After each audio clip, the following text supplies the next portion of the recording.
Today topic is ultra filtration. हम पहले पढ़ चुके हैं कि भाई ये हमारे पास नेफ्रॉन का स्ट्रक्चर है। ये नेफ्रॉन का स्ट्रक्चर हम डिस्कस कर चुके हुए हैं कि इसके अंदर ग्लोमेरुलस होता है और इसको सराउंड करता है बोमेंस कैप्सूल, और फिर इसमें प्रॉक्सिमल लूप ऑफ हीनल और कन्वोल्यूटेड ट्यूब्यूल्स हैं इसमें हमारे पास। ये हम डिस्कस कर चुके हैं। आज हमने जो पढ़ना है, हमने पढ़ना है हाउ फिल्ट्रेशन आकर्स।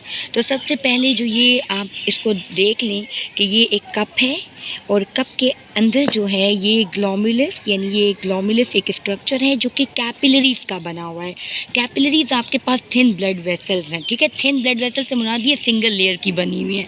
अब सिंगल लेयर ब्लड वेसल्स इसमें पड़ी हुई हैं और इसमें ब्लड रन कर रहा है, और ये हमारे पास क्या करेगा, जब यहाँ पर देखें एरो आपको शो हो रहा है, प्रेशर से ब्लड आएगा तो ब्लड में जितना भी वेस्ट मटेरियल है वो नीचे बोमेंस कैप्सूल में चला जाएगा।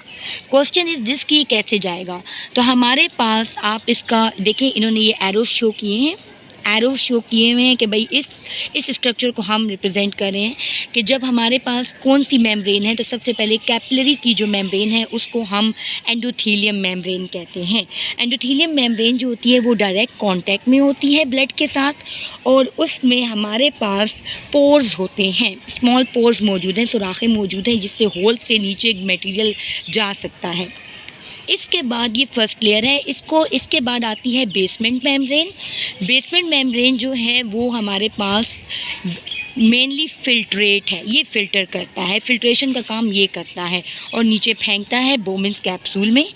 बोमेंस कैप्सूल की लेयर आएगी ना। अब इसके बाद ये देखें, पहली endothelial layer, second basement membrane, जो अगला आएगा वो ये बेसमेंट मेम्ब्रेन की उसकी बोमेंस कैप्सूल की कॉन्टिन्यूएशन होगी ना। तो बोमेंस कैप्सूल की जो मेम्ब्रेन है वो सेकंड लेयर कहलाएगी, और वो बनी हुई है एपिथेलियल सेल से। किससे बनी हुई है? एपिथेलियल सेल से बनी हुई है ये वाली मेम्ब्रेन, ये जो इसको सराउंड कर रही है, बोमेंस कैप्सूल जो इनको सराउंड कर रहा है, ये एपिथेलियल मेम्ब्रेन से बना हुआ है। एपिथेलियल मेम्ब्रेन, एपिथेलियल सेल्स हैं। एपिथेलियल सेल्स जो हैं उनमें हमारे पास जो एपिथेलियल सेल्स हैं बोमेंस कैप्सूल के, उनमें सेल्स के अंदर फिंगर लाइक स्ट्रक्चर है। इन सेल्स के अंदर फिंगर लाइक स्ट्रक्चर्स हैं, इनको पोडोसाइट्स कहते हैं। ये हमारे पास हेल्प करते हैं मूवमेंट ऑफ मटेरियल में from top to down. Basement membrane का जो काम है, इसका काम ये है, ये समझ आ गई ना। This is the Bowman's capsule layer and it is Bowman's capsule made up of epithelial cells and having pores are present, finger like projections are present. Basement membrane जो है इसमें से बिगर साइज़ यानी लार्जर साइज़ के molecules नीचे नहीं जा सकते। हमने कहा ना फिल्ट्रेशन करेगा। कौन से लार्जर साइज़ के मॉलिक्यूल्स हैं? Red blood cells, white blood cells and platelets. ये नीचे नहीं जा सकते, ये ग्लोमेरुलर फिल्ट्रेट बनाएंगे।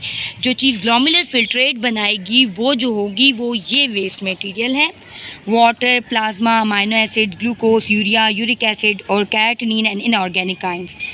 ये हमारे पास ब्लड से नीचे ये सारी चीज़ें जाती हैं, ब्लड सेल्स नहीं जाते। और सबसे जो कम अमाउंट में चीज़ जाती है ब्लड प्लाज्मा से ग्लोमेरुलर फिल्ट्रेट में, वो प्लाज्मा प्रोटीन्स हैं। बाकी दोनों चीज़ें इक्वल होंगी सिवाय प्लाज्मा प्रोटीन्स के। सो हमने डिस्कस कर लिया कि हमारे पास लार्जर साइज मॉलिक्यूल्स नीचे नहीं जाएंगे बेसमेंट मेम्ब्रेन से, यानी कि red blood cells, white blood cells और प्लेटलेट नहीं जाएंगे, और बाकी जितना भी मटेरियल जाएगा वो ग्लोमेरुलर फिल्ट्रेट होगा और वो सिमिलर होगा ब्लड प्लाज्मा के, ठीक है। वो ब्लड प्लाज्मा से बिल्कुल सिमिलर है। This is the topic of today, ultra filtration.